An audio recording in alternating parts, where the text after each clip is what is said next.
Have you ever been promised a lead generator or a lead magnet from some vendor or partner of yours, and you get your hands on it and it doesn't actually do anything for you? Or have you ever looked at a lead magnet that was talked up and marketed really well to you, but then you see it and you're like, this thing is lame. How is this going to help anybody? That to me is it's such a common experience. Lead magnets, most of the time we just like spit out this drivel thinking that any content is better than no content. And oftentimes that is not the case. I want to talk to you about Michael Bakaic. I just recently learned how to say his name the right way, and apparently I had been saying it the wrong way for a while. Sorry, Mike. But Mike is from Iceberg Cyber. He's really not a lead magnet guy. He's a cyber audit guy, but Michael has found a real niche, and he's found a really powerful way of permutating the cybersecurity auditing resource that he develops for his company into a really powerful lead generator for MSPs. So his whole approach to doing that, I think, is really fascinating. Plus, it's just a cool interview to hear a guy who's out there sort of transparently building his business and really humbly learning from his mistakes. He made some big whopper of mistakes that he talks about in this interview. So listen, it's a really cool guy, really great interview, and a lot of really interesting stuff about lead magnets. Let's get into it.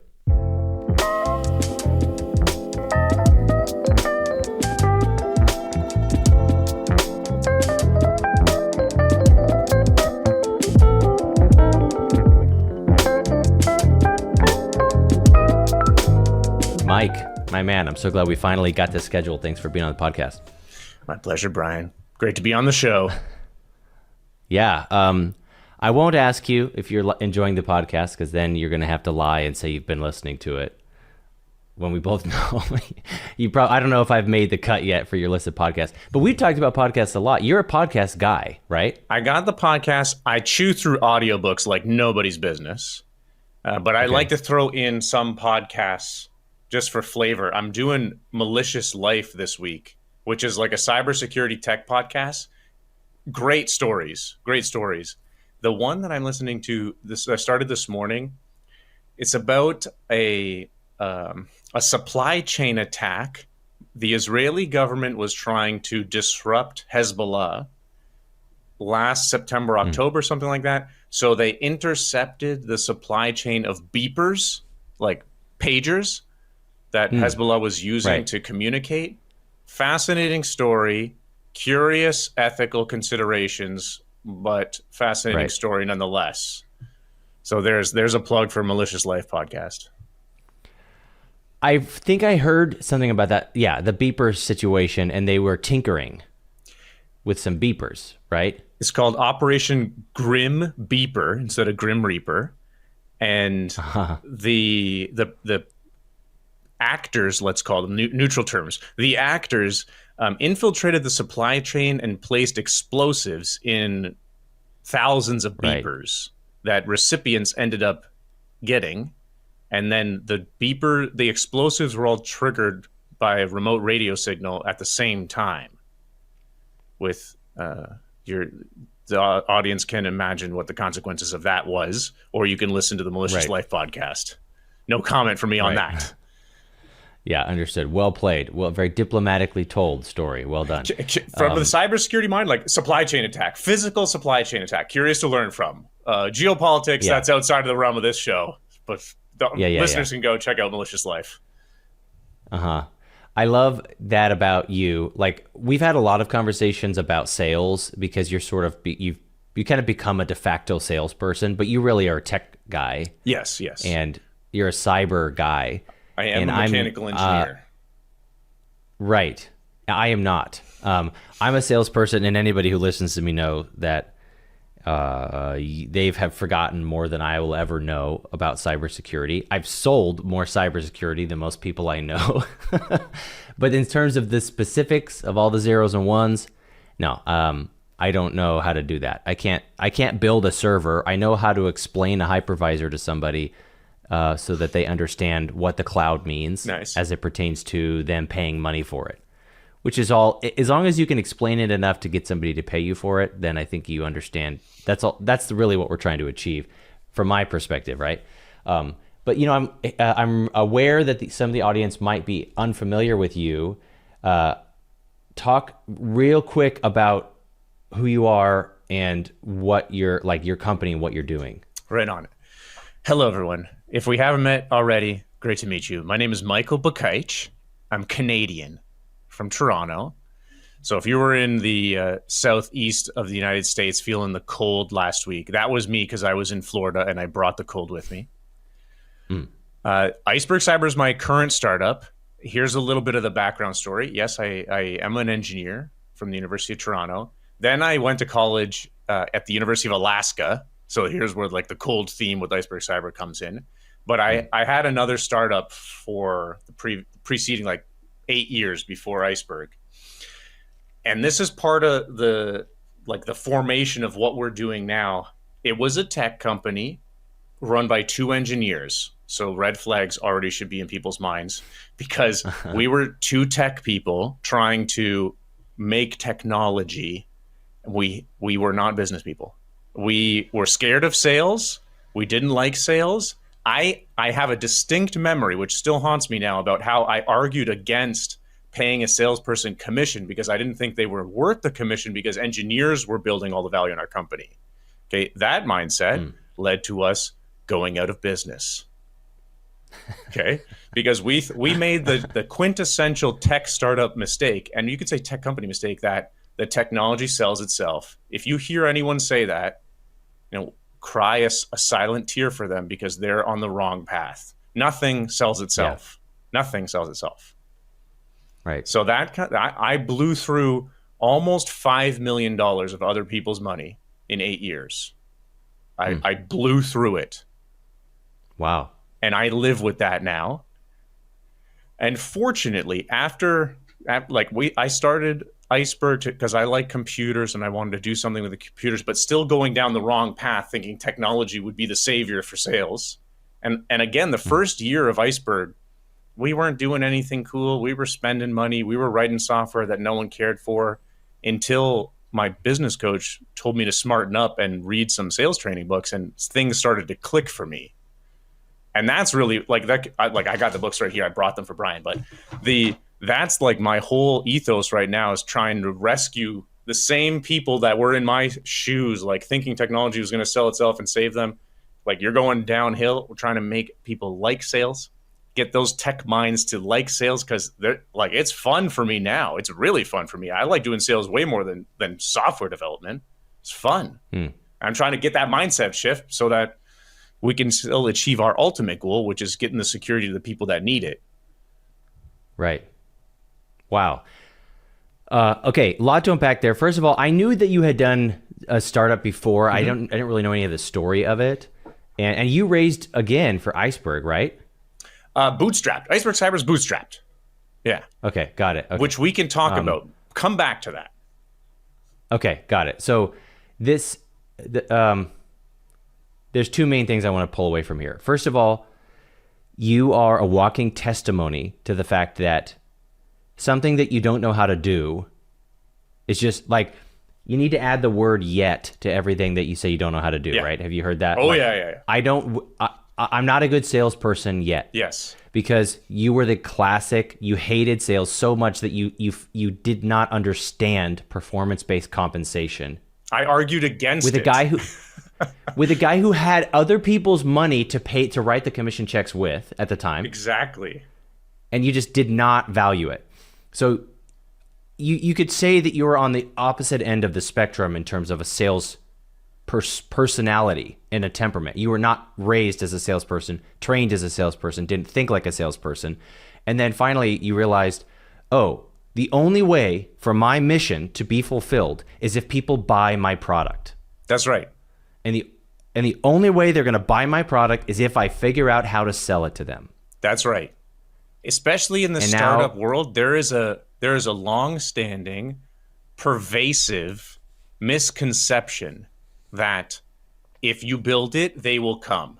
It is long-standing. I'm not the first person to say it, and it kills businesses because it's a mental crutch. It is way easier, and I'm speaking from experience, it's way easier to hide behind the keyboard or in the lab tinkering with R&D, hoping that the next product feature breakthrough will unlock sales. That's easy because you don't have to deal with rejection.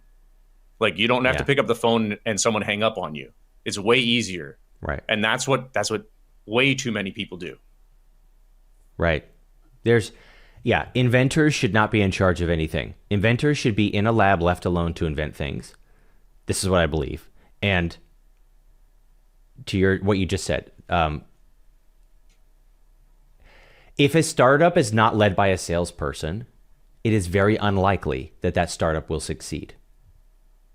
That's my opinion. Okay, I'm not telling you you have to have a sales background. What I'm telling you is if you expect to run a startup, you have to sell. Mm-hmm. That's a fair statement. We're going through all the books. So if you started your own business, this is not just for tech startups, not at all. This is for anyone that wants to be an entrepreneur. This book, Founder Brand, David Gerhardt. Put it right in front of your face so our split screen sees it too. Okay. And Dave's huge on LinkedIn, so he's going to pump this podcast. Thank you, Dave. Founder Brand. This is really just telling people like that start a business, entrepreneurs, that there's not going to be any more effective salesperson than you. You may not be the one doing the cold calls. You may not be the one doing the cold emails, but especially in the formative stages of your business, you got to be the one out there doing the sales. And that may mean grinding through cold calls. It may mean that because our lizard brains don't want to hear a cold call from an SDR. No one really enjoys that. But like you talk to someone and say, hey, you got 30 seconds for me to tell you about the business that I started? That's a power move that only the founder of the company can do. And that's the same as picking up the phone and saying, do you need IT? Click. Except it's much more effective. Yeah. So that. Oh my God. Yeah. It's everything. You're absolutely right. It's absolutely everything. The technology, no product sells itself. You could look to some historical examples, and you could always, there's always a counterpoint for anything that you don't want to be true. So you could hear us saying this and you could go pull some examples, but even look at Steve Jobs was not the engineer. Steve Jobs is a salesperson. Yeah, were we talking Steve about Jobs the iPhone? Didn't build stuff. The iPhone was not the first full screen touch phone. It was not the first smartphone. Like the iPhone sells like hotcakes because it makes people feel great about themselves. Right. And that happened because Steve manifested that feeling in everyone with everything that he did to launch the product. Right. Case in point, he wasn't the guy who built it all. He was a visionary, but Steve was not the lead designer of any real core product. He had people around him doing the work alongside him. What made him so great was his ability to sell. Mm-hmm. And he sold using story. I think you could look at anybody. Phil Knight, like I'm from Eugene, Oregon, where Phil Knight, the founder of CEO, is very famous there. We literally call him Uncle Phil because Phil Knight dumps millions of dollars into Eugene trying to make that city more exciting.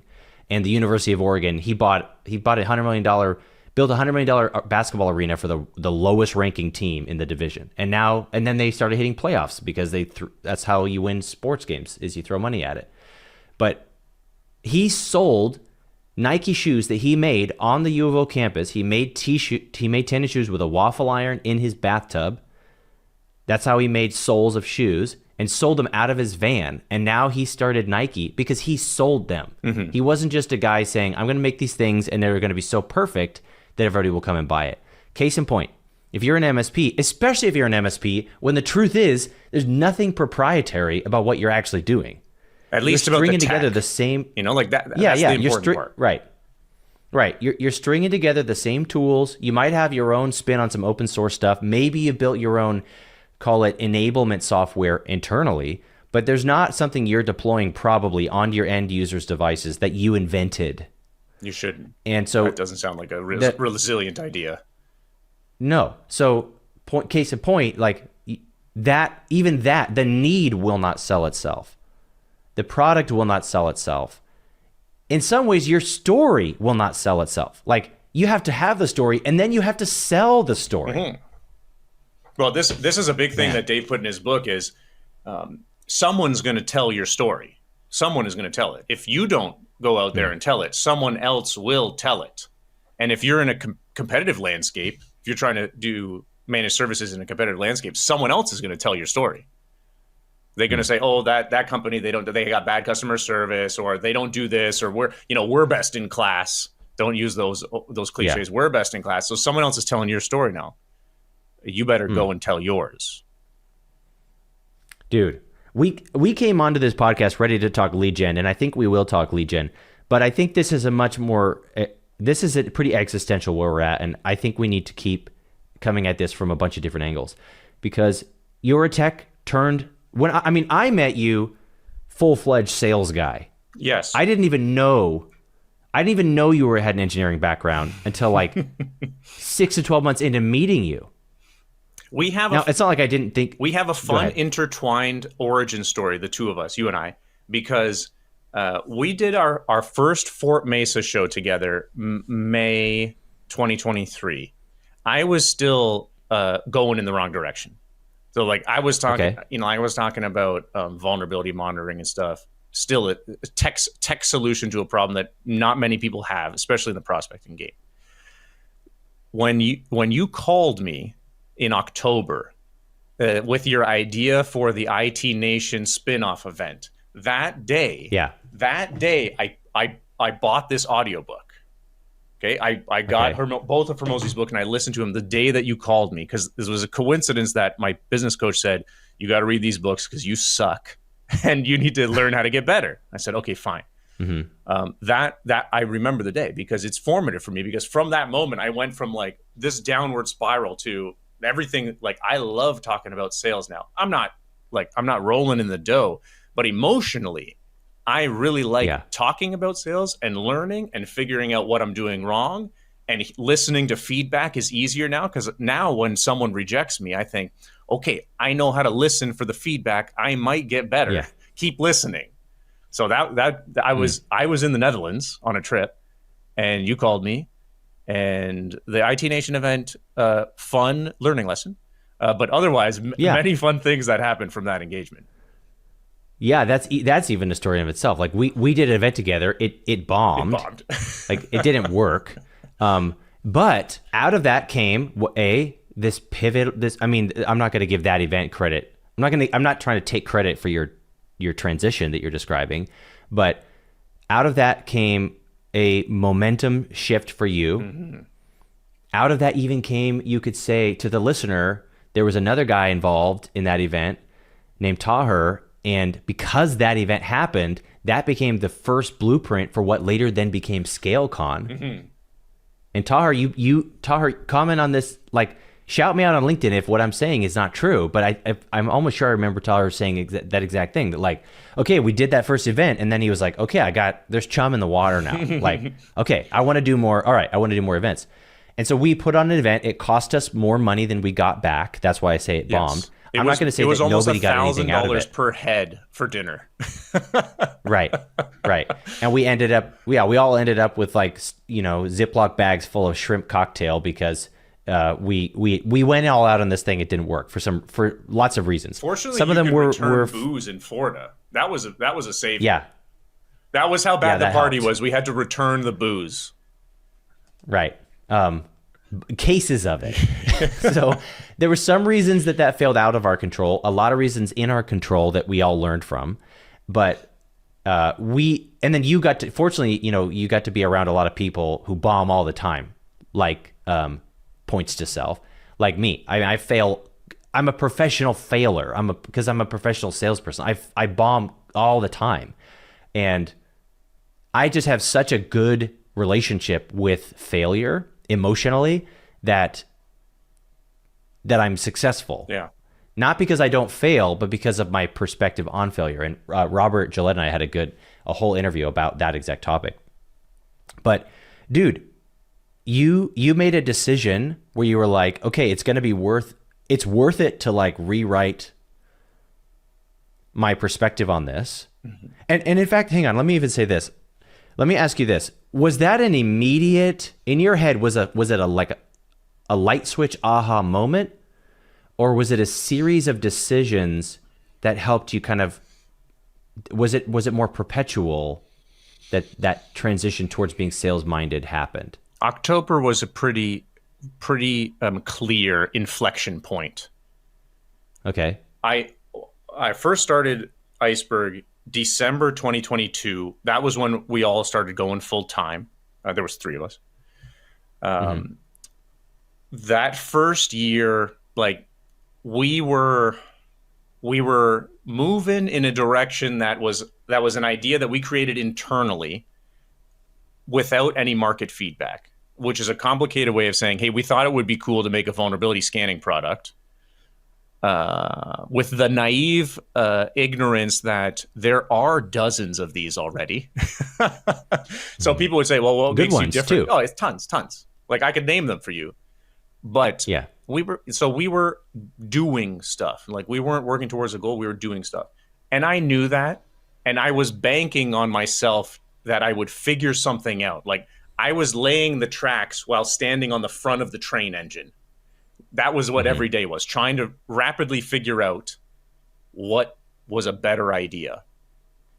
We had some knocks in the right direction through that summer where I was on prospecting calls, sales calls, and I was getting rejected. And then a couple people were saying, hey, if you did this as a prospecting tool, like forget the vulnerability monitoring, vulnerability management.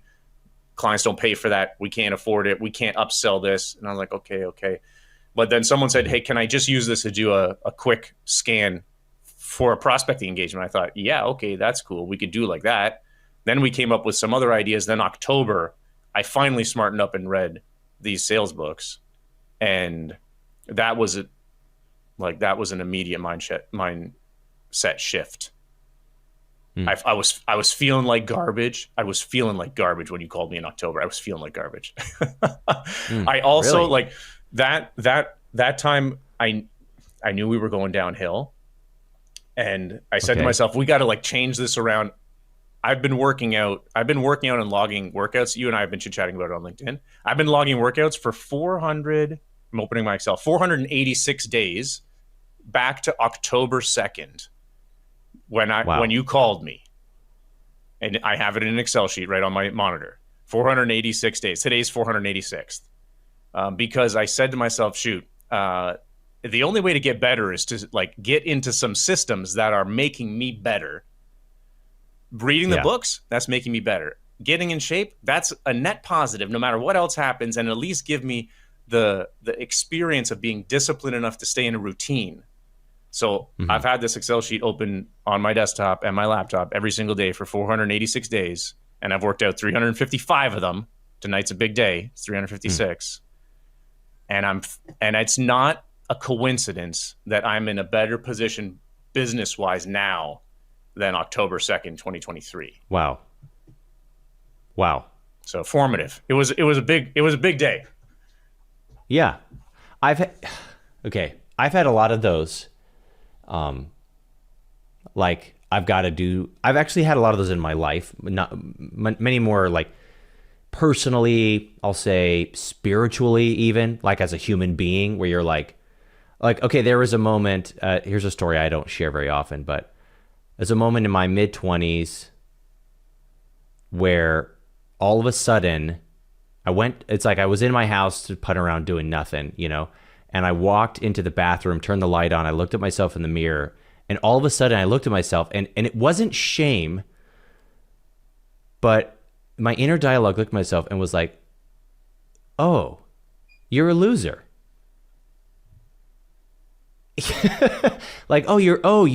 kind of become a loser. And I mean, that day I called out sick from work to play video games in my underwear. My laundry was day 2 sitting in the washer, hadn't put it in the dryer. And I've been very vocal in the past. I've been very open, but I'm this summer I will be 10 years sober of drugs. And that was a big thing of just I was just a loser. There's no other way to put it. But what all of a sudden my inner dialogue articulated it in a way that did something for me. I said, the woman of your dreams would walk by you right now, roll her eyes, and keep walking. Because I was single, and I was I don't want to be single forever. It's the kind of woman that you want to end up with would never talk to you because you're a loser. And this isn't really who you are. This is just how you're acting. Because I had just fallen down this hole. And substance was a big part of it, personally. I was just a loser. Like I couldn't really make it through a day with my own thoughts. So I was just like, I just got to smoke weed and drink this warm Coors Light and just try to get out of get out of this moment because it's not really tolerable for me. And that was that day I forever changed. I actually, if I'm not mistaken, it was either that day or within 14 days of that day that I never did drugs again, ever. And I've never gone back, never even been tempted to go back. And I was a pretty major user. I have no alcohol issues. I have none of that. And addiction, I'm a family line, like 5th generation, 4 generations ahead of me were alcoholics. You know, like that's on both sides. It's just in my stars. And I was like, I'm just going to change these. I got to change these stars because I'm not comfortable with this. And that began one of my many things that turns my life around. And in business, I remember it was similar. I was like, getting my life back together. And then my then girlfriend, I had a girlfriend less than a year away from that. And then I married that woman 2 years later, and I will have been with her for 9 years in June of this year. And it's amazing. And the truth is, if she met me that day, I would have never gotten a second date. You know what I mean? But I remember, like, then I had a job at Starbucks. I was coming back after being an actor where my life was kind of in shambles. And she was like, aren't you like, don't you do like sales and stuff? It's like, yeah, I've done that before. And yeah, I like selling. She was like, why don't you just go get a better job? I'm like, well, I'm kind of doing this right now. She's like, but why don't you just get a better one? Mm-hmm. So I went on Craigslist, looked at one job, sent out one application, boom, 20 days later, my income doubled. And that just kept happening to me over and over again because I had these decisions, and I figured out how to take an honest assessment of myself without it becoming like shame and self-destructive, being like, oh, you stupid sack of crap, blah, blah. And then nothing happens, right? Like, but ultimately, if you're like, no, I am better than the version of myself that I'm currently portraying to the world. And I'm not comfortable with where I am. And I have something inside of me where I can do something about it. I might not have the skills today, but those skills are acquirable. And so I have what it takes to acquire them. So then you start reading, you start doing YouTube, you start getting humble, you start meeting people, and you have this huge transformation. Again, that's my story. I'm not trying to map that onto you. I realize those are different stories, but that was one of many. That's just the most visceral one I could remember off the top. But even professionally, I've had 5 or 6 of those pivots. I remember one time this guy, I told him what I was charging, and he went, why are you charging that little? Mm-hmm. And I was like, well, this is what it's worth. And he goes, says who? Mm-hmm, mm-hmm. And in hindsight, the version of the product it was much less than now. But my product has gone up, let me do the math, 8 times. It is 800% higher. My price is 800% higher than it was that day. Mm-hmm. Simply because somebody had to be like, you're not charging enough. Yeah. No, you're wrong. No, that's an excuse. You need to charge more without making it any better. And I did that. And then the product is way better than it was then. But I know you and I have had that conversation too about pricing and value and all that stuff. But I don't know. I guess I'll kick it back over to you. And for the MSP listening, who might be saying any of the things that you and I have said to ourselves in those moments, in those lows, what are your thoughts for those listeners? Well, we both have very similar stories where in hindsight, it looks like, we were both struck by lightning and our trajectories changed. Yeah. It looks like that in hindsight. On the day after, like strike plus one, it doesn't look like that. It just looks like we went to the gym once or I read one book. Yeah. There's something empowering there, like it didn't take much. It took a look in the mirror for Brian and for me, like starting to listen to this audiobook, like in one night I got through an hour of it. Well, the gym session for the first time, I got through the first hour, and that was like, okay, like I can stick to this. What I was saying to myself was, if you want to get better, like it comes from doing a process more than once.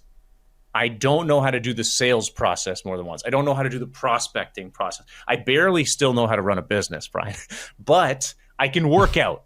Okay, so if I can work out, then at least I'm doing the Darren Hardy compound effect 1% better of something that I know how to do. That'll teach me how to get into that rhythm of improvement for something I don't know how to do. That was sort of what I was thinking. And I'm not explaining that in hindsight. That was my thing. I was like, if meatheads can go to the gym every day and get jacked, I can do it. And at least that will teach me how to do other things consistently. And I did, like, I was working out for a couple months, then I copied this same spreadsheet, and I have the same spreadsheet, like on my tasks. I have my workout spreadsheet and my LinkedIn invite spreadsheet.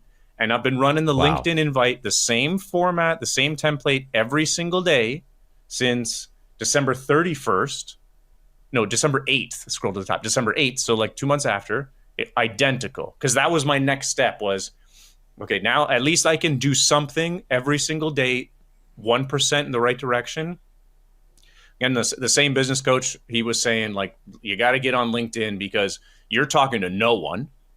That's going to resonate with a lot of MSPs. If you're talking to no one, well, talking to somebody, even if they're not the vertical you want to be in the future, or, you know, like they're not a perfect ICP, forget that. If you're talking to no one, talk to somebody. So that's what I did. I just started like inviting everyone that could be in my area. And I've been doing that for 434 days. Thankfully, Excel gives me these quick numbers right in front of my face. And now, like, I'm cracking 10K followers on LinkedIn imminently. Like, it's this week or next week. And it started, I was over at 1,700. you know? Amazing. Yeah.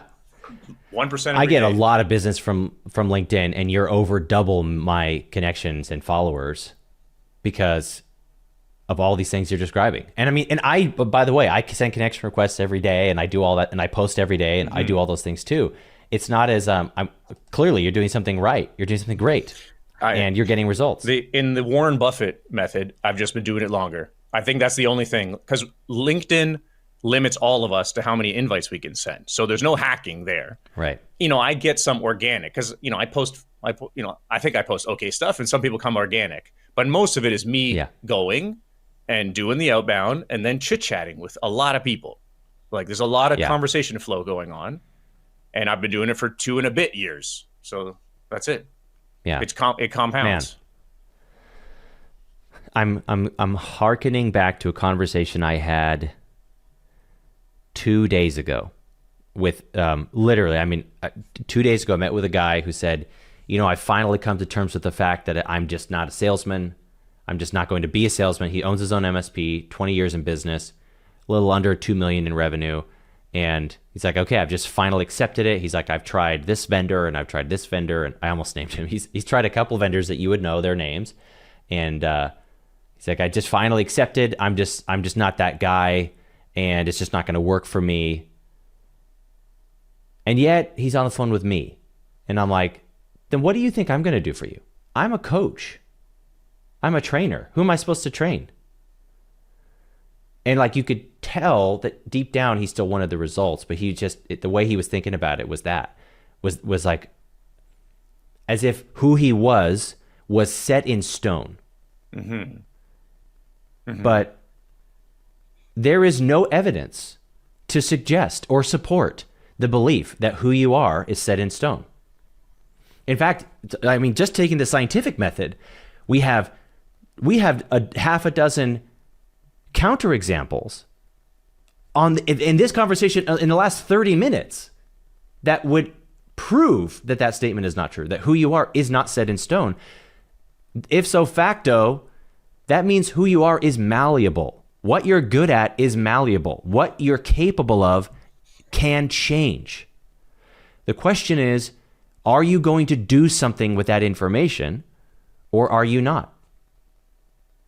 I think the limiting belief there comes from how someone defines a salesperson, which unfortunately, like, the stronger memories in their muscle memory are bad experiences. So they just assign those bad experiences, like the quintessential used car salesperson, to what they think they should be, and say, no, I can't be like that.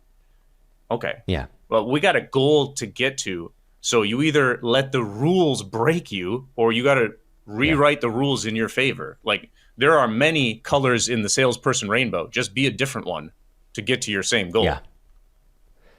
Oh yeah, you're absolutely right. You have to define.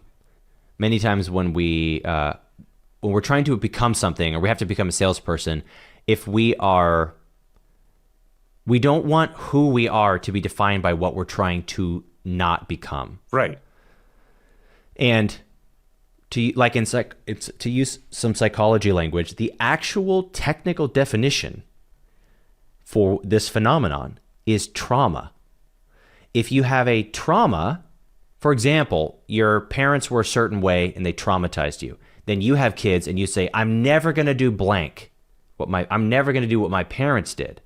So you start parenting as being the antithesis of what your parents were. But in reality, your childhood trauma is still parenting your children. It's still, the way you parent is being informed by your trauma. So you actually haven't healed from it. You're just resisting it. So until you work through that and then go, okay, I'm going to take the good from what I learned, the bad from what I learned, and I'm going to decide what is it that my children need. Now that's a much more severe example, but let's take that over. Okay, I've had all these terrible sales experiences, and as a buyer, I have actually been traumatized. That word is not as loaded, and it doesn't have to be a Gen Z little popular word to get out of what you want to do. Trauma is a real thing. It's also trauma is a natural survival instinct that's in our lizard brain you referenced earlier. Like, it's a part of what makes us survive, is we learn about, that's what trauma is for, is to remember experiences that we want to avoid in the future. So you have these traumatizing buying experiences where these salespeople didn't listen to you. They were awful to you. They were super arrogant. They just bullied you the whole time. Or they told you something was true and it wasn't true, but you had to sign a contract and now you were stuck. So, okay, great. But dude, you got to heal through that perspective because it's suffocating your ability to run your business. Yeah. I think that's the ultimate takeaway is like, you can't run a business without sales. Otherwise you're a R&D department. You're a cost center. Yeah. You know, like that's what defines it as a business, is exchanging value for money. You could be a charity, but if you want to be a business, you have to exchange value for money. And the way that you get the money is through sales. Yeah. How you do that is up to you. Like, there are many, there's thousands of books on this. There's different personas. There are many colors to the salesperson rainbow. You just have to pick one that you can do and then do it. Yeah. Or you do what I did and spend years and years in therapy and years in R&D and create your own. That's what I did.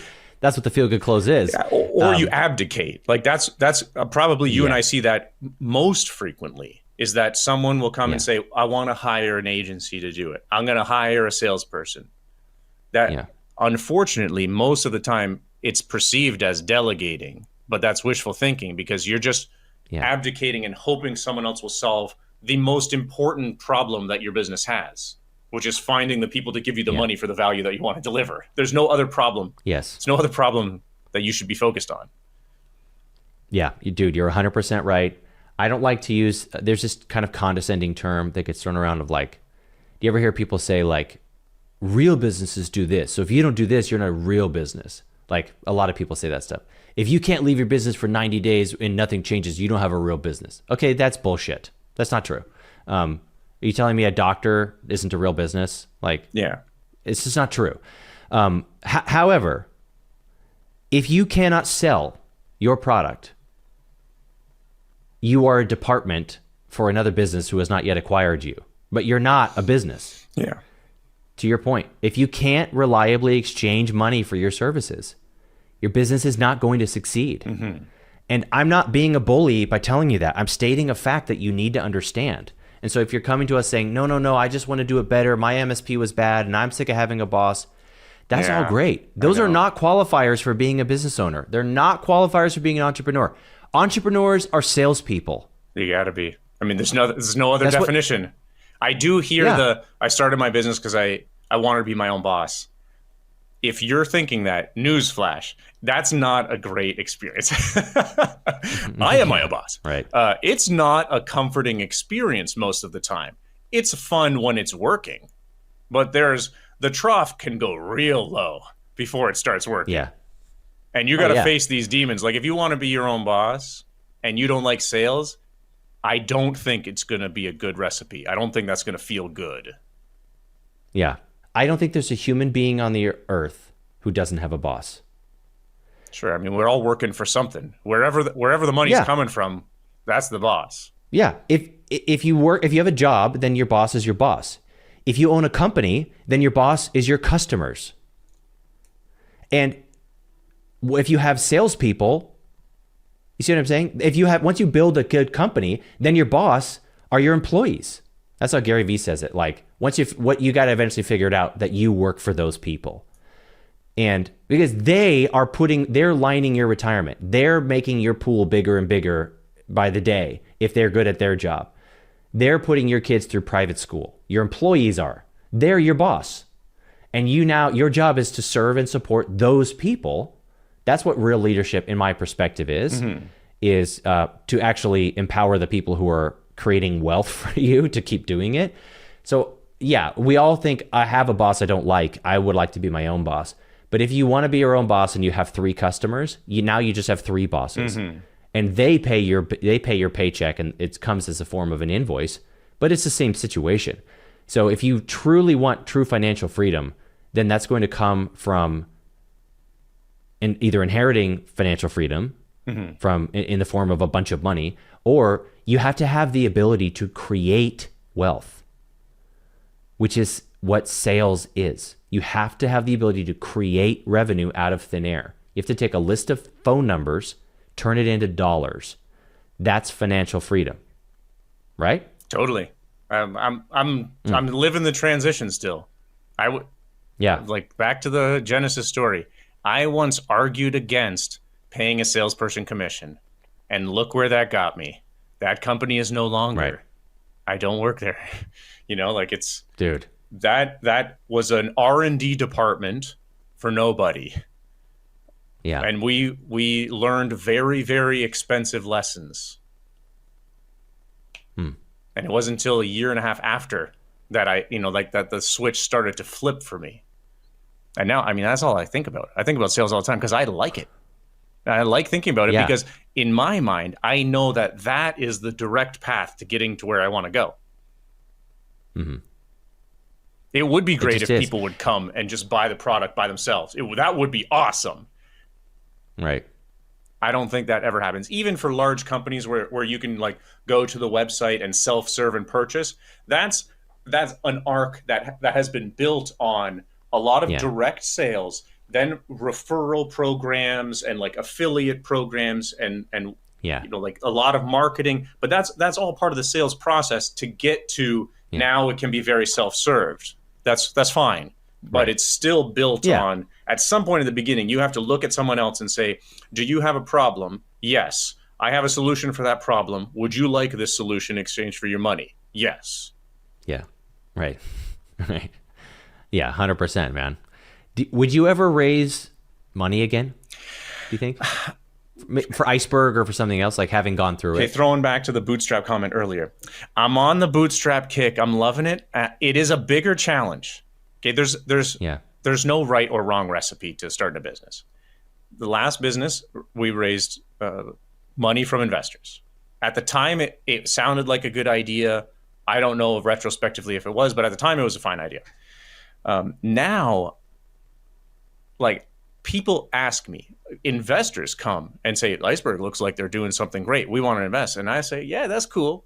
Give me your info and I will call you if I want to, because I plan on selling my way out of this problem. Like if I need money, I want to sell something to get the money, because I find that to be the challenge that keeps me aligned to the goal more. Raising cap, like getting an investor is a sales process. That's a whole sales process, which most people don't understand. They think it's like, you just got to find someone that's going to give you the money. No, you're selling them. That's a sales process. Yes. I think I can make it, and I'm really adamant to try and not have to raise external capital. Like I want to sell my way out of any problem, because if I can do that, that also means that the business is going in the right direction. Yeah. To run a fundraising process is a huge distraction for a startup. Like it may end up being a good thing for you to do, but it is a huge distraction, because whoever's supposed to be doing sales, like the founder, because that's the only person, they're not doing sales to customers. They're doing sales to investors now for 4 months. I'd rather spend. Oh, minimum. Sometimes it's much if you're longer good than at it. If you're good at it, 3-4 months. You run a tight Yeah. process. You treat it like a sales process. You can do that. But I'd rather focus But if on you sales. can't, yeah, if you can't sell, then no amount of money, all money is going to do is just lengthen the runway before you crash and burn again. But Yeah. if you can't sell, then you should then raising money is actually a much bigger risk. It is a you huge know? risk. It is a huge risk because But if you know you can sell, then like, okay, I could have raised money. I talked to some people about raising money for Feel Good under very good very favorable terms for me because I'm a great salesperson. But the more I looked into it, I went, okay, I know that I'm going to sell my product. And all I would do with this money is take higher risk channels, higher risks, all on revenue generating expenses. I'd sponsor events that I wouldn't sponsor with my own money. I would hire people faster than I would have otherwise. Yeah. So I'm realizing I'm just taking all these risks simply because it's not my money. So then the question became, okay, if I pulled, let's say I was trying to raise $500,000. If I pulled $500,000 out of my retirement, would I make every single decision exactly the same as I would have with that investor's $500,000? No, then you should not use the $500,000. Yeah. That's my opinion. That was just for me. Yeah. So MSPs, there's a lot of capital trying to come in because everybody's trying to buy MSPs. And one of the ways I want to do it is even a cash position because the MSP might not be ready to roll up and standardize, like integrate into a larger platform. So maybe they say, hey, we'll give you $750,000 and we'll take this synthetic equity and blah blah blah. We'll do a convertible note or something.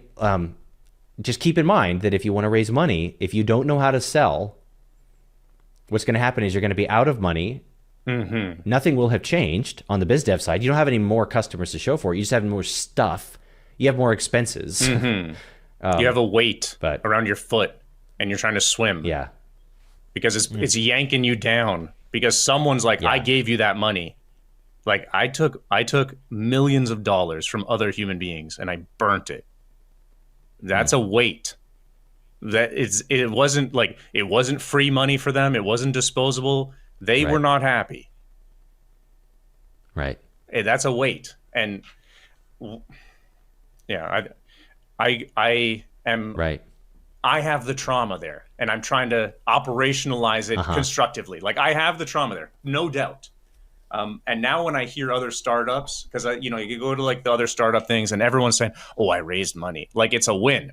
But you haven't sold anything. Yeah. What's your value prop? No. What's your value equation at all? Oh yeah, we got this great technology. That's awesome. Who would buy it? Anyone with data. Oh, really? Okay, you got problems and you have $2 million of pressure on the back of your neck now. So I don't know if that's not the thing. That's not the vibe I'm going for right now.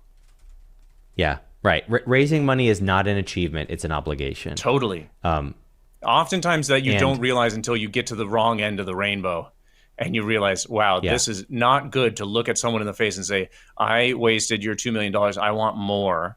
I have not gotten any better because I wasted $2 million and I haven't been able to break even. Right. We just have a bunch of people doing a bunch of tasks. Yeah. Man, how are you on time? Because I want to keep talking. I got time. I thought you had something at 5. Yeah, it rescheduled. Oh, good. I had a sales call and they emailed me and said, no need to meet. We'll just move forward. So, okay. Pertinent to so this I just closed line the of deal thinking. sitting here. Oh, nice. Congrats. Have you read Dan Martell's Buy Back Your Time? No. Okay. I've read an embarrassingly small amount of sales books and business This isn't even about sales. It's a good business book. It's a really good business book. It's short. The title's called Buy Back Your Time, so it should be short. The core concept is find out how much your hourly rate is and use that as an agenda planner to say anything that I'm not, that's not making value at more than $50 an hour, delegate. Then the really important thing is he recommends delegating in the order of administrative tasks, delivery, customer delivery, like the onboarding and the check-ins and the success stories and the testimonials, then marketing, and sales only last. Because sales is the hardest, most dynamic, creative thing that you can't relinquish your feedback loop on until the end. Yeah, and that stuck with me. And that feeds into what we're talking about, because tons of times you see startups, like, they get a bunch of money, they hire a bunch of people, and the people are just running around doing stuff. Yeah. And the reason that they come out the other end of that experience with less money in the bank is because they just hired people to earn a paycheck, but there was no system, there were no instructions, there were no clear deliverables, because there's no system. How could you measure success if there's no system? And then they waste a bunch of money and they come back looking for more. Right. I see it daily with the MSPs. Go ahead. Yeah, we see it in the MSPs who, okay, maybe delegating admin because MSP owners hate it. But when we're talking admin, we're talking what? Payroll, bookkeeping. That's kind of what we're talking about for an MSP side. And then there's the technical admin. There's the tier, like, call that the help desk. That's your second level from Dan Martell. That's your value delivery. Like, that's you delivering the product. That's good. And then from there, they hire a marketing agency, usually, and they say, I'll just get all the leads. Usually that's where the breakdown really starts from an MSP perspective, because that's where the abdication starts as well, because the owner doesn't really have the wherewithal to figure out positioning in an incredibly competitive industry that we're in. Positioning is everything. And so we say, well, that's what the agency is for. That is not what agencies are for. If that worked, we would all be zillionaires. You know what I'm saying? If you got to remember that. If fully outsourcing sales and marketing worked every time, nobody would ever have any problems getting any customers. But statistically, we find that it works a minority of the time. It doesn't mean it doesn't work. It means it almost never works. And there's reasons for that. So, like what you're describing, that's the outsourcing. That's actually my matrix. I look at how much I bill an hour. I discount it slightly because I can't guarantee that I'll bill X. I can't always project how many number of hours I'll bill. But when I started, it was like, this is how much I bill an hour. Anything less than that, I'm not going to do. But then you got to have a top line revenue that pays for all that outsourcing. So you have to get some reliable income coming in. But yeah, when to me, that's kind of always been the approach. Is doing what you're describing, but I have to keep the key, like, let everybody keep their superpower, and let everybody keep the things that they ought not replace or they ought not outsource. So for a founder, like, you should be involved in sales at some capacity until you hit whatever revenue number or where you can successfully pass the torch to someone else. And maybe that's hiring a coach or consultant or somebody, a RevOps person, to build the process and train your people. If you don't know how to do it, then somebody's got to learn how to do it. Or bring in a biz dev partner and put them on the cap table so that they actually care about it working, or however you decide to do it. I think that's an important footnote, is like, when someone's considering hiring a salesperson or outsourcing a salesperson, I think a harsh truth to remember is that people that are good at sales make a lot of money because not a lot of people are good at sales. So the ones that are good at sales know they're good and go to where they're going to be paid a lot of money. Yeah. So if you're on a budget and you try and find a budget salesperson, you have to understand who you're attracting. Like, if they were really good, and this is just a harsh reality, like, this is the equation. If they were really good at sales, they would be going for the highest paying job possible. Yeah. Because they're great at sales, and not a lot of people are. Yeah. Right. So, and like, this is where we got to pay into it with ourselves, because if we start the company, there's no one else to pay into it. It's coming from us. And if you're not good at it, then just get better. Like, this is the only equation that you got for yourself. You could try and outsource, but if they were really good at it, they'd be making more money. You wouldn't be able to afford them, right? Well, that's a harsh reality. Yeah. So, like, pick up a book. Even when you try and go to an agency, you gotta, like Brian said, like, if they were really good at it, they would be making a ton of money. They'd be charging you more. You know, if you're getting a discount price from an agency, is because they might not be great at it. They're charging you for inputs and not for outputs. Right. They're selling their time, which means they're not probably very good at what they do. I just audited a quote from some marketing agency to one of my MSPs. She showed me the quote, and it was like $1,500 a month, and the quote had a line item for like 1,000 email opens on marketing emails. Okay, That's input. You're charging for Okay. inputs, not booked meetings. Which would be an output of the factory. You're charging for inputs. So I said to her, that's a red flag, because open rates on emails are known garbage number, because Microsoft Safe Links opens all the emails. So like I send myself an email, open. In MailChimp or MailerLite, you'll see it as an open. I didn't open the email, but they're charging her. They quoted her for email opens. That's bogus. But she wouldn't know that because she's trying to delegate to them, and they're happy to take her money. So like that's the risk that you run when you try and delegate, because the word that you should be saying is abdicate, because you don't know, you haven't tried yourself. And I know it takes time and it takes money and it takes effort to try yourself, but otherwise you run the risk of that being taken advantage of. Yeah. And it bears mentioning that what we're describing is, okay, you got to get good at sales. There's a very good chance that when you make this pivot, mindset wise, you start upskilling yourself, that you'll actually fall in love with it. And this is what you'll want to do. There's also a chance that you won't. And that's fine. We're not telling you that you have to be a salesperson forever. You have to be a salesperson until you can financially close the gap to actually afford or subsidize a true salesperson at what they need to be paid, with enough runway, cash runway, and resources where they can be successful. So that's what I do. Like with my MSPs, I'm like, look, we need to figure out what is the MRR number where you've got enough free cash flow to hire a person, support them with marketing, and give them 6 months. And you're not going to be suffocated because you did that. You're not going to be bankrupt. So then we say, okay, if you need to sell another 20,000 MRR and now you can afford to bring in additional help in that area, then our goal is let's hit 20K MRR and reverse engineer that goal. But you have to do it. Yeah. Right? So your job is to sell to the point where you can afford to outsource it. That's really all we're looking to do. To your point about earlier, if you're looking for sales guys, there's a great quote that I love, that the best salespeople in the world sell the easiest products to sell. And that's because they can. Because they have the pick of the litter of any job they want. Yeah, exactly. They're not going to sell your super, super vague, highly expensive, poorly packaged product with a profit-based comp plan that's super muddy. You're not going to get a good person. You're going to get somebody who wants to cut their teeth. It doesn't mean you can't develop a good person. I'm not saying don't ever do it, right?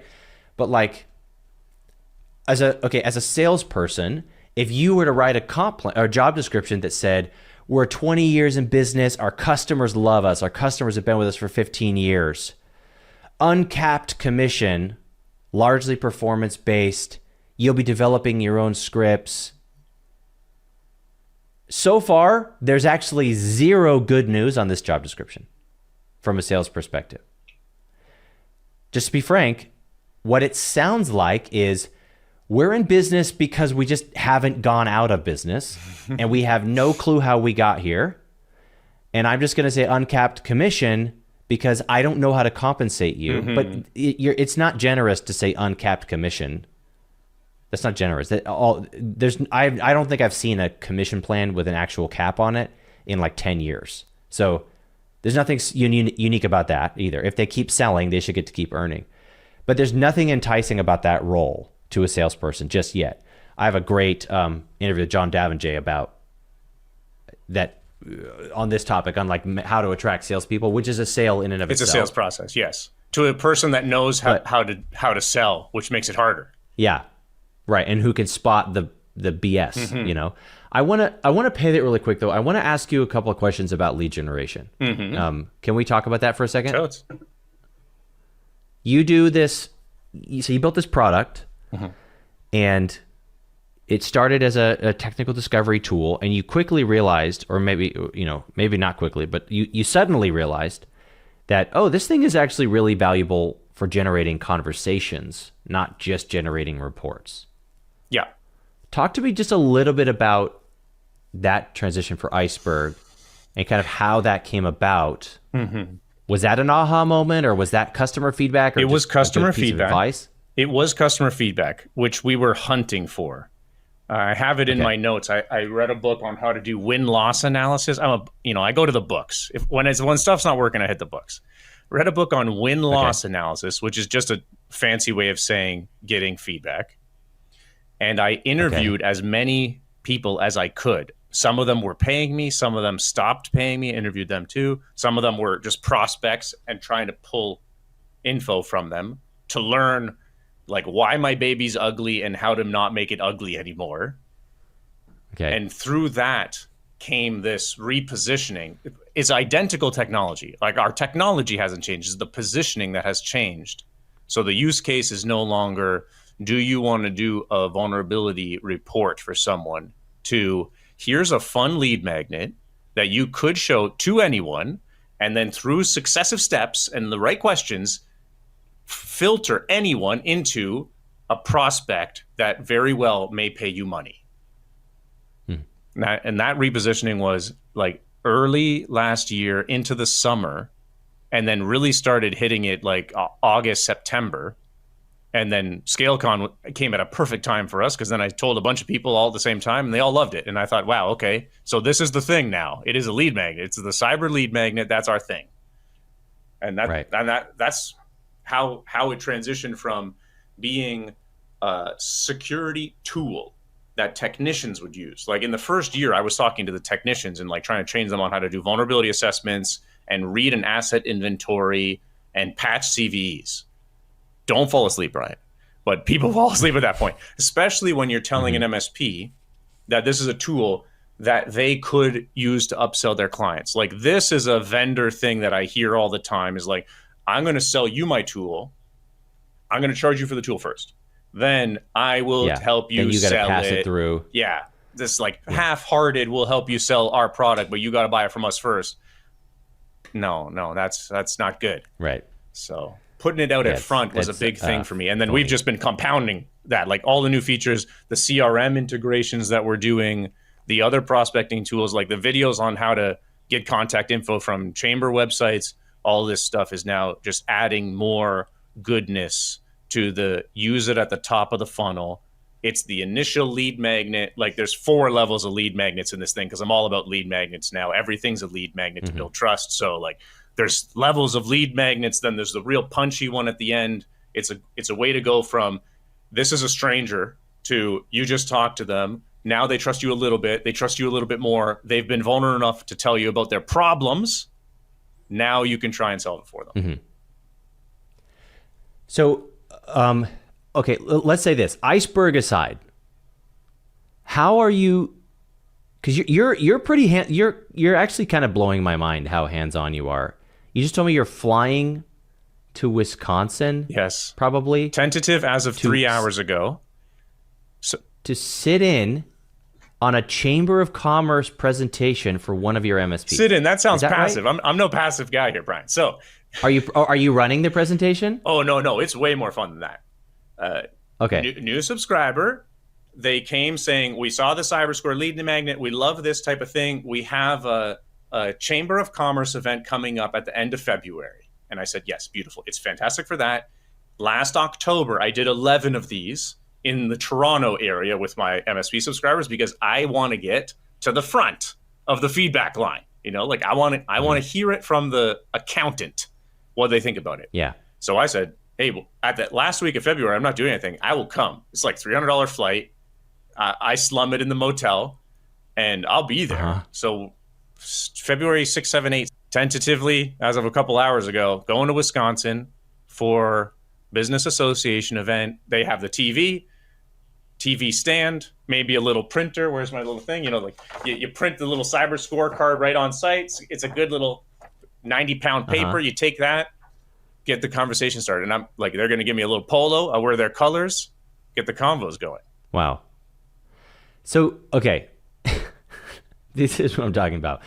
Nobody's doing that. Nobody's doing what you're doing. This is one of the many skills and character traits that you have, which tell me that you will inevitably always rise to the top.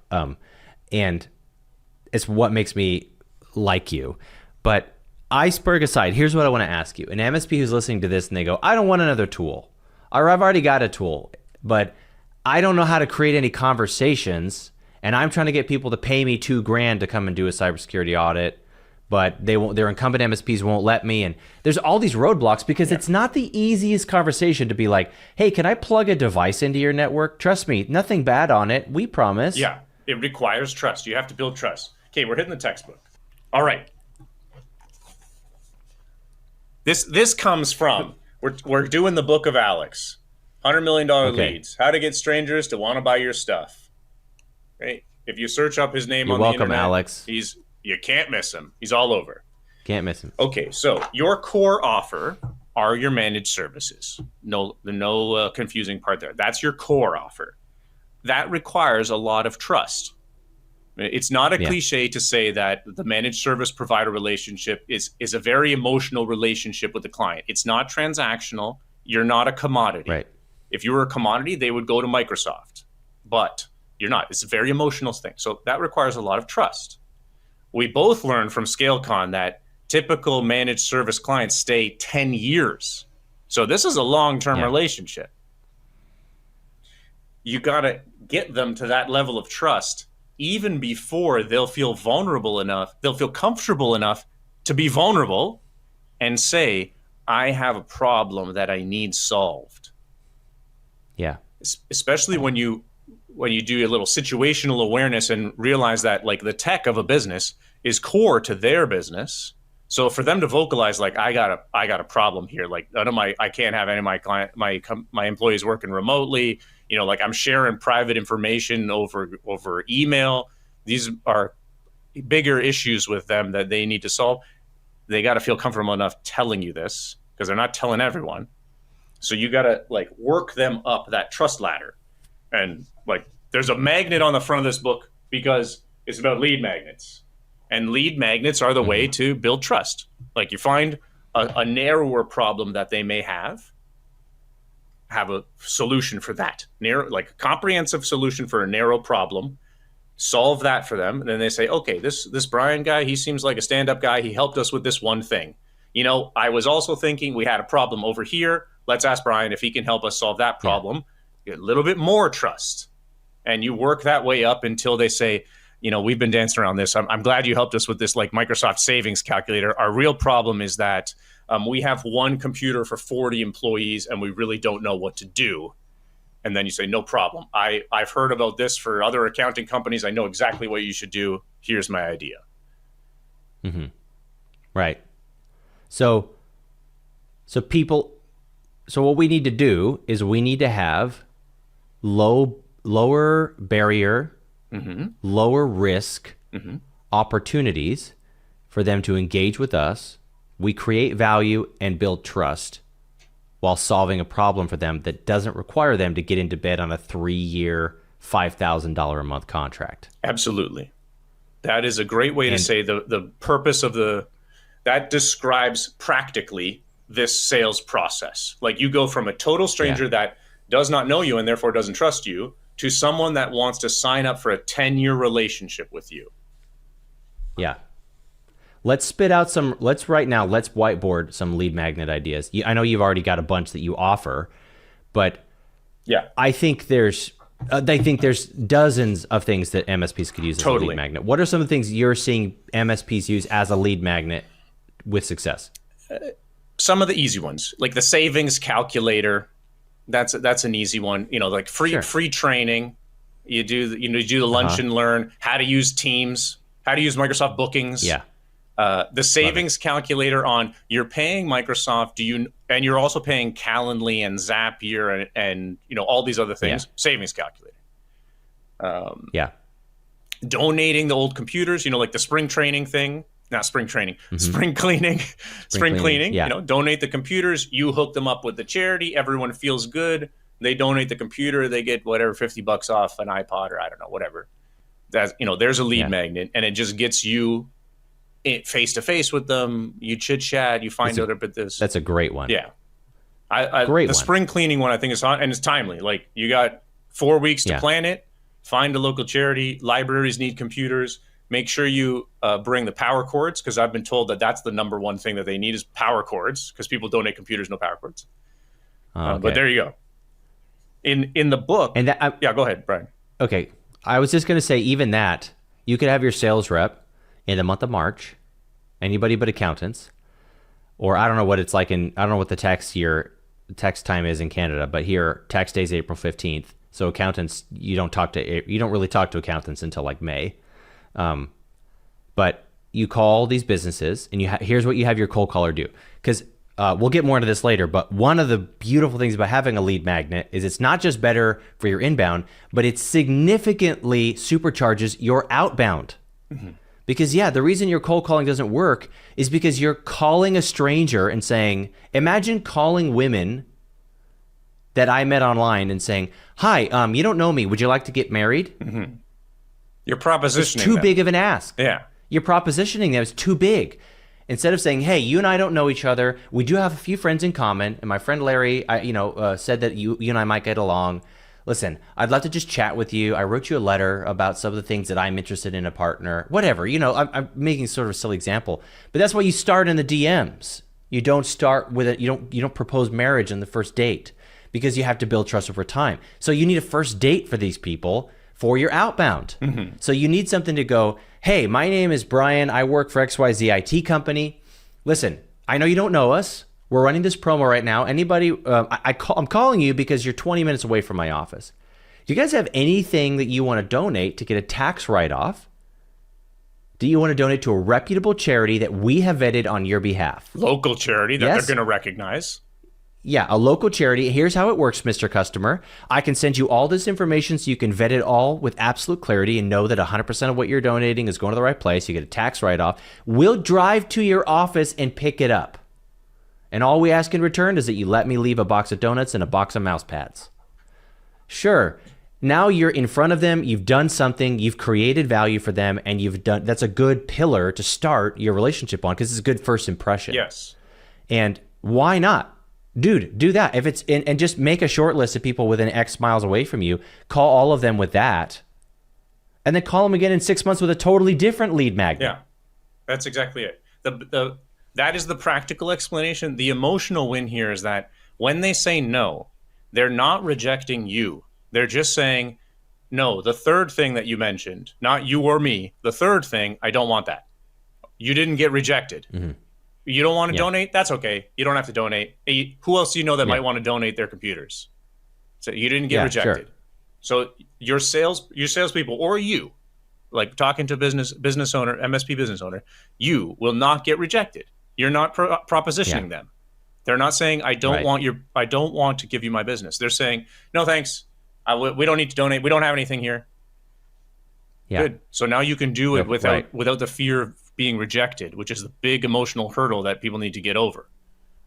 Yeah, right. That's a whole, we could talk for 2 hours on that topic specifically. And even if they are rejecting your core offering, they are not rejecting you. They're rejecting your core offering. That's a bigger therapy session people need. Yeah. No, they're not saying you're not good enough. They're saying what you're offering me is not a need that I have. Yeah. Doesn't mean you're any less valuable. Doesn't mean your product isn't worth it. Doesn't mean prospecting doesn't work in your city. It means they didn't need it. Yeah. Relax. It's not a big deal. Okay, hang on. Well, I got more lead magnet ideas. Yeah, go for it. I think I want to do courses. I think we should set up a simple LMS on a Thinkific, a Kajabi, something like that, and be like courses.yourwebsite.com. Make them free or make them $1. Or you have to make an account, okay? Then you just do user-focused education in the primary applications that you like to support. If you like to support companies who use Sage, go get some regional enterprise sales rep for Sage and be like, hey, dude, do you want me to put you in front of a bunch of people? I will set up an evergreen lead magnet for you. You just give me a 90-minute free training session on Sage. I'll turn it into a course, and I'll even put your number at the bottom of it if anybody wants to buy Sage. Now you get a Sage expert to be like, here's how Sage on-prem works. Here's how Sage Cloud is different. Here's what you would use this for. Windows shortcuts. We were 10 minutes late to this call because Windows sucks. And my stupid Windows computer was not functioning. I'm a lifetime Windows user, so don't get all defensive. It's not my fault. It's not your fault. Sometimes it sucks. But when I learned that you could make a duplicate of your desktop and then you could paddle through them, I was like, oh, I can think differently. Work from home is totally different if I have if I can do whatever it is, Windows Shift Alt Control window right, left to right, or control window 1 2 3 4 5. Yeah. Yes. If I can say control window 1 is my at work, control window 2 is my lunchtime, I can take a break, pull up my Twitter. Control window 3 is my weekend computer, whatever. Or just show people, hey, did you know you can alt tab through things? Yeah. Do you know what the Windows key is really for? Do you know, and just show people quality of life hacks on 30 to 60 second videos and make like 20 of them. And then the title of the video is the outcome that says like have 5 computers in one in 2 minutes. And then you show them what control Windows 1 2 3 4 5 does. Be like, wow, I saved my wrists. I saved myself from carpal tunnel with these keyboard hacks. That's the name of your video. Keyboard shortcuts. I'm telling you, I don't know why people don't do this. Superpower move there is like you do it with the vertically aligned software that, you know, the niche that you want to do is like you find whatever the practice management software, the three most popular practice management software for law firms, do those and say it's for law firms. Right, that's it. Or then you make one, you could even do intro to scripting. If I was still selling managed services, this is exactly what I would do. I would teach people how to use auto hotkey scripts, and I would be like, fill out this form, tell me what you want your computer to do. I'll write a script for you, a startup script. I'll write a Sage script for you. I will save you things that you have to, anytime you have to click more than 5 times, you just tell me and you'll never have to do it again. Yeah. That's it. And do it for free. ChatGPT can write scripts. You could probably build a GPT agent to write scripts for you and call it agent.website.com. You know what I'm saying? Dude, this is just spitballing, just off the top of my head.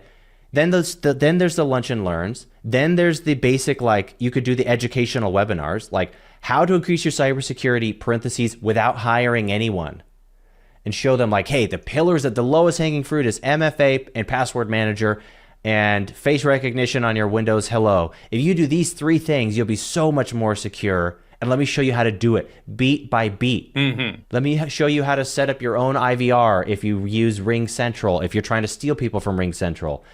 Let me show you how to, dude, all that stuff, and just make courses, make education, make webinars, make them on demand so that they're easy to access. Who's stopping you from doing that? And I don't see a world where you do that long term and you push traffic to it, then you nurture the traffic after the fact. I don't see a world where you don't generate opportunities. Right. This is the trend these days. Like, I mean, even this book, the author of this book, like he doesn't pay for ads for this book. He reads the book on YouTube, and then people say, that's great material. Where can I get the rest of the book? It's, you know, that's the free sample lead magnet. And that's the same thing that you're doing with, you do your Sage training. It's a free sample. Like, you're solving a very narrow problem. They're going to have X problems. You solve one of them for free. And then they say, well, this person's, I love that Sage hack. Where do I find out more? Oh, they do all IT. Well, hey, we need an IT person anyways. Give this person a call. Yeah. Boom. And then you have a next rung up the ladder would be, you could do a paid assessment. I don't really have a problem with paid assessments. I have a problem with the way most people do paid assessments. If what you're doing is a sales pitch, then don't charge for it. If what you're doing is a standalone value, but also introduces people to your products, then I'm fine with you charging for it. But if they're going to get value, whether they ever pay you again or not, then I think you're allowed to charge for it ethically. If not, then I think you're kind of lying to yourself, and you're certainly lying to them. If you charge them $2,000 to just listen to your pitch, you know what I mean? Yeah. I think that's my little personal opinion. If it's a lead magnet and you're struggling to get any flow through your sales funnel, then reduce friction. So, which means give it away for free. Yeah. Right. Yeah. Don't say it's free, say it's complimentary, because that sounds a higher perceived value. If you get too many tire kickers and you're doing too many of these, then add friction and put a price tag to it. Yeah. Like, you know, if you have, that's it. If you have too many tire kickers and you say, oh no, I did too many, I can't spend the time to go do it. Well, either you figure out how to do it cheaper, or you figure out how to do it less often, which means you just qualify out the bad people with better questions at the top and only do it for the people that answer your questions. That's all. Or even better, in a perfect world, you leave it frictionless and you clarify, you add nuance to the messaging so that the people who are clicking through are the people you want to talk to. Yeah.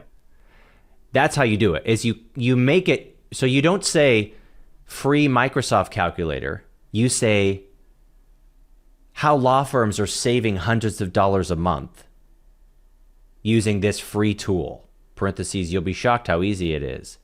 That's super clickbaity, and now we're looking at law firms, Microsoft users, law firms who are using Microsoft. That might be some of your ideal customer kind of demographics. And you could do all that kind of stuff like, you know what I'm saying? Like you could use any feature, any psychographic that you want to highlight. You do so in the messaging at the top so that people understand. And the right people will be drawn to it. The people who are the wrong psychographics are less likely to click through. And that's how I built Feel Good MSP. I had a lead magnet that for the first 2 years of Feel Good MSP, you could not book an assessment to learn about my core offer unless you went through my workshop. Mm-hmm. I didn't even offer my core offer online. I only offered one thing, my lead magnet.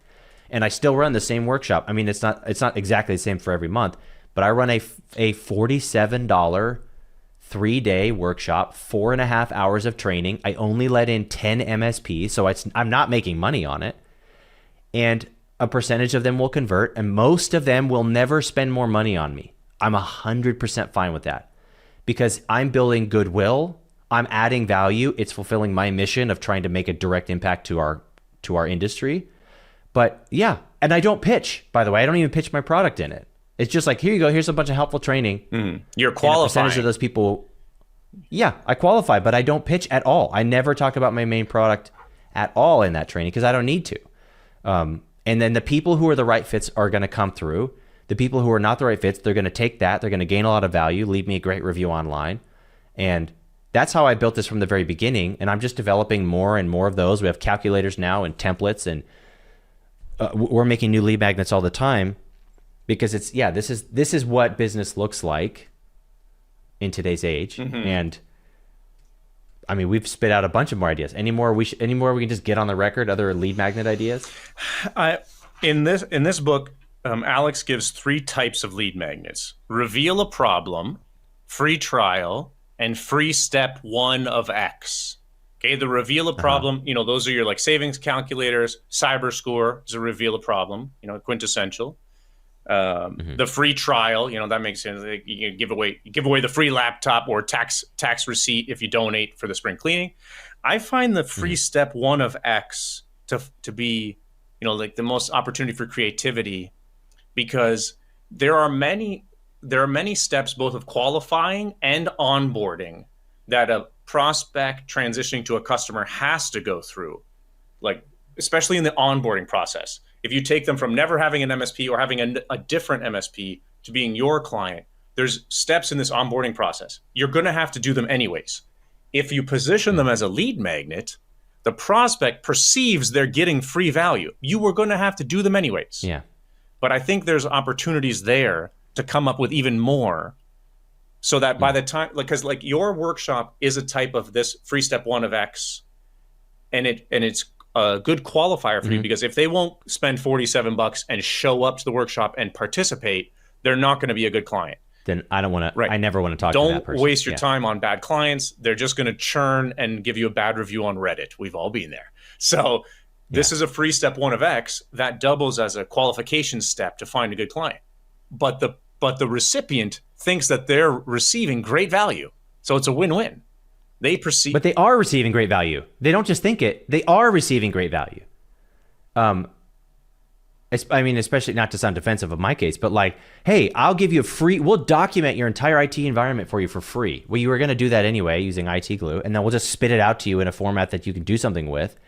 To be like, do you even know what's happening in your environment? We'll document the whole thing. We'll give it to you for free. We'll give it to you for $99. Mm-hmm. And it'll take us 4 hours, 5 hours of work. Do that. Mm-hmm. Do it up front. And that's, and to your point, that's something you would have done in onboarding anyway. Right. You would have done it after they paid. So they wouldn't have perceived that there's high value, because they pay for the value that they experience already, thinking, I'm going to get more. So you give them more free stuff before they pay. And they're going to say, shoot, if I've gotten all this and I haven't paid yet, wait till I pay. So give away all this stuff at the beginning. And then when they onboarding's way shorter now. You already did it all. So instead of 2 weeks of onboarding, it's like 3 days of onboarding. And they're going to say, well, shoot, that was the best onboarding process ever. Yeah, we've already done all the onboarding. Now you're clicking. Right. This is so, I mean, the takeaway here is, well, there's a lot of takeaways here. This was a really good interview and by far the longest one I've ever had. I thought about stopping midway and making it a part 2, and I'm like, no, we just need to keep talking. But the takeaway from this last section here is, if you're an MSP who's saying nobody understands the value of managed services, you need to take responsibility for that, what responsibility you can, and you need to do what you can to recreate or to permutate what value means from a managed service provider. Why not take some of these things that you take for granted, position it as a product, offer it for free or for little, make it frictionless for them to get as an opportunity to have more and more conversations. Whereas historically, we would just bring them on as a break-fix client because we couldn't close managed services and then hope we could upsell them later. But that, we all know that's a road to nowhere. And that was the same sort of idea, was the land and expand. But this is a much more calculated, truly, I think, much more symbiotic approach than I'm going to sell you an unprofitable product that's going to make me resent you unless you upsell in X amount of time. When in reality now we've just set the wrong expectations. But dude, I don't know how anybody could ever fault you for not being helpful. They listen to an interview like this and go, this guy, look, it doesn't matter if he's got, like, if he has something to gain from it or not, this guy is helping MSPs. And that's one of the reasons I wanted to have you on here, is not just because you're a cool guy and your story is exciting, and I liked a lot about you just being opening up and telling that story, but you're doing something that most vendors just frankly won't, is you're actually helping people instead of just helping MSPs sell their own product. You're actually helping people, and I think it's going to go a long way for you, be it in Iceberg and for whatever, every future endeavor you ever have. I think you've pupated. This chrysalis that you've gone through has made you into a new sort of creature, and you're kind of a freak of nature in some ways. That's really exciting to me, that what you're doing for people. If you saw my diet, you'd say the same thing. Right. And your spreadsheet, dude, God, that we're going to make a moment about that. You've got a spreadsheet. One tab says exercise. Yep. One tab says lead gen. The next one might as well be like, one's my big booty boot camp.